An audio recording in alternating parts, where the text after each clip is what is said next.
Audio Jungle. Audio Jungle.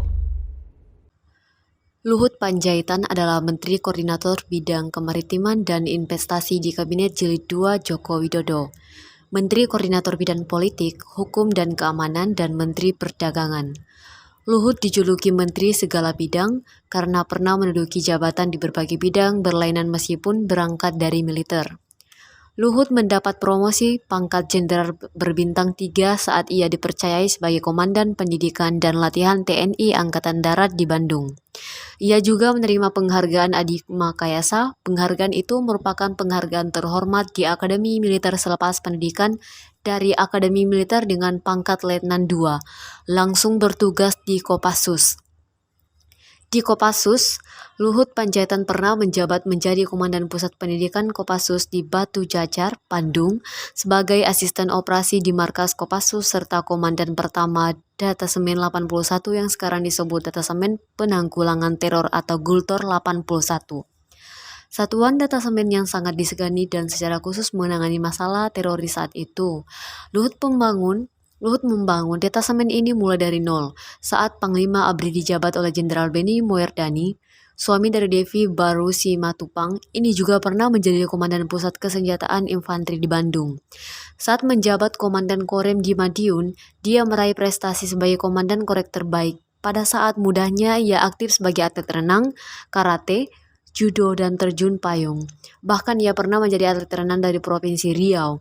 Dia juga pernah meraih medali di PON di Bandung. Ia dikenal rajin mengikuti olahraga karate dan judo serta terjun payung. Setelah tidak lagi menjabat menteri, dia merasa punya banyak waktu serta merasa memahami masalah olahraga, sehingga ia memutuskan untuk mencalonkan diri menjadi Ketua Umum KONI Pusat. Namun, dia harus mengakui dan menghormati pilihan peserta Kongres KONI yang hasilnya memilih Agum Gumelar. Sebelum menjabat Menteri Perindustrian dan Perdagangan di era pemerintahan reformasi, dia juga aktif sebagai seorang pengusaha. Luhut kemudian mendirikan Sekolah Politeknik Del di Belik. Pada awal mendirikan sekolah ini, Luhut mengundang para duta besar negara-negara sahabat seperti Duta Besar Amerika, Australia, dan Singapura untuk melihatnya. Pengembangan masyarakat. Pada tahun 2021, Luhut memiliki ide membangun yayasan dan sekolah untuk masyarakat yang membutuhkan. Lalu bersama istrinya, Depi, Luhut membuat sebuah yayasan misi sosial Yayasan Del yang bertujuan untuk mengoptimalkan sumber daya manusia Indonesia agar menjadi manusia yang berguna bagi bangsa dan negara. Yayasan Del bergerak di sektor pendidikan, teknologi, kesehatan, kemanusiaan, dan membangun panti asuhan. Selain itu, Del juga memberikan program beasiswa tanpa membedakan status maupun golongan. Program pertamanya adalah dengan mendirikan Politeknik Informatika Del yang kini telah menjadi Institut Teknologi Del di tepi Danau Toba, tepatnya di Sutoluwama, Lagu Boti, Kabupaten Tobasa. Sekarang, ITEDEL telah membuka program studi baru yaitu S1 Teknik Manajemen Rekayasa, Teknik Biopres, Sistem Informasi dan Teknik Informatika, serta D3 Teknik Informatika. Institut Teknologi Del ditujukan untuk anak berbakat dan dari keluarga tidak mampu Indonesia. Sejak didirikan, Institut Teknologi Del bekerja sama dengan ITB Bandung, NIT India, dan Wollongong University Australia. Luhut juga mendirikan Yayasan Luhur Bakti Partiwi yang telah melahirkan 250 alumni generasi muda berjiwa pemimpin berintegritas tinggi dari 23 provinsi. Selain itu, Luhut juga mendirikan Yayasan Lingkar Bina Prakarsa sebagai lembaga independen dan non-partisan untuk menjadi pusat studi kebijakan dan pendampingan strategis. Pada tahun 2004, Luhut mulai merintis bisnis di bidang energi dan pertambangan dengan mendirikan PT Toba Sejahtera Group. Kini di bawah Toba Sejahtera bergerak di sektor pertambangan batu bara, ada anak usaha yang bergerak di sektor minyak dan gas, perkebunan, dan kelistrikan. Selain itu, ada satu perusahaan konsesi yang dipegang Toba Sejahtera Group, yaitu PT Kutai Energi. Sedangkan di sektor migas, ada PT Energi Mineral Langgeng dan PT Pervel Indonesia. Di sektor kelistrikan ada PT Pusaka Jaya Palu Power dan PT Kartanegara Energi Perkasa. Lalu di sektor perkebunan ada dua perusahaan yaitu PT Trisena Agro Sejahtera dan PT Adimitra Lestari. Kalau di sektor industri ada PT Smartias Indo Gemilang, PT Rakabu Sejahtera, dan PT Kabil Citranusa.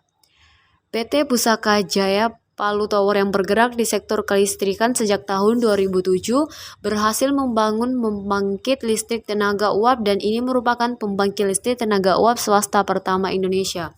Untuk coal and mining, sebagian besar hasilnya produksi diekspor ke China, Korea, Taiwan, India, dan Jepang. Riset dan analisis oleh Bobi Reza Satrian. Pendidikan, Akademi Militer, tahun 1970, SMA Penaburan Bandung. Karir, Menteri Koordinator Bidang Kemaritiman dan Investasi pada tahun 2019. Koordinator Bidang Kemaritiman pada tahun 2016 hingga 2019. Koordinator Bidang Politik, Hukum, dan Keamanan pada tahun 2015 hingga 2016. Kepala Staf Kepresidenan Indonesia pada tahun 2014 hingga 2015. Wakil Ketua DPP Partai Golongan Karya pada tahun 2008 hingga 2014. Menteri Perindustrian dan Perdagangan pada tahun 2000 hingga 2021. Duta Besar Rakyat Indonesia berkuasa penuh untuk Singapura pada tahun 1999 hingga 2000. Komandan Pendidikan dan Latihan TNI Angkatan Darat di Bandung, Komandan Korem di Madiun, Komandan Pusat Kesejahteraan Infanteri di Bandung, Komandan Pertama Detasemen 81, Penanggulangan Teror Gultor 81, Asisten Operasi di Markas Kopassus, Komandan Pusat Pendidikan Kopassus di Batu Jajar, Bandung, Kopassus Pemandu Pasukan Khusus. Penghargaan Ernst dan Young Entrepreneur of the Year untuk kontribusi pada pengembangan sosial pada tahun 2011.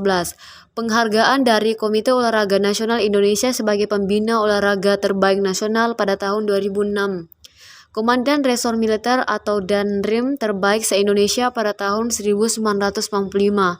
Tanda Jasa Militer, kesetiaan 8 tahun, kesetiaan 16 tahun, Bintang Kartika Eka, Paksi Prestasi, dan Bintang Kartika Eka, Paksi Nararya. Adi Makassar sebagai lulusan terbaik Akabri bagian darat pada tahun 1970.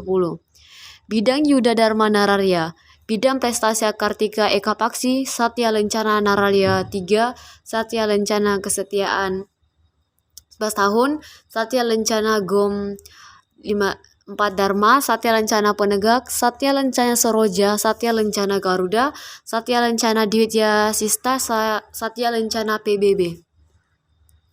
Luhut Binsar Panjaitan MPA lahir pada tanggal 28 September 1947 adalah Menteri Koordinator Bidang Kemaritiman Republik Indonesia Kabinet Kerja pada Juli 2016 dan dipilih kembali pada masa Kabinet Indonesia Maju pemerintahan Presiden Joko Widodo dan Wakil Presiden Ma'ruf Amin Periode tahun 2019 hingga 2014 sebagai Menteri Koordinator Bidang Kemaritiman dan Investasi Indonesia. Ia juga pernah menjabat sebagai Kepala Staf Kepresidenan Republik Indonesia sejak 31 Desember 2014 hingga 2 September 2015. Pada 12 Agustus 2015, ia ditunjuk oleh Presiden Joko Widodo menjadi Menteri Koordinator Bidang Politik, Hukum, dan Keamanan menggantikan Tedjo Edi Purjantno.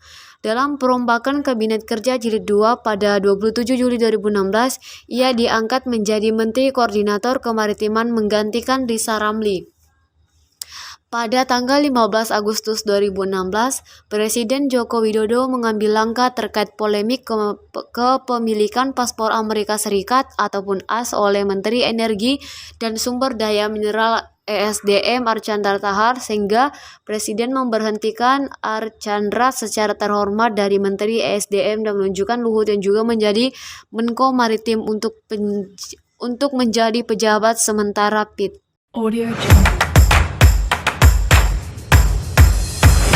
Audio Jungle.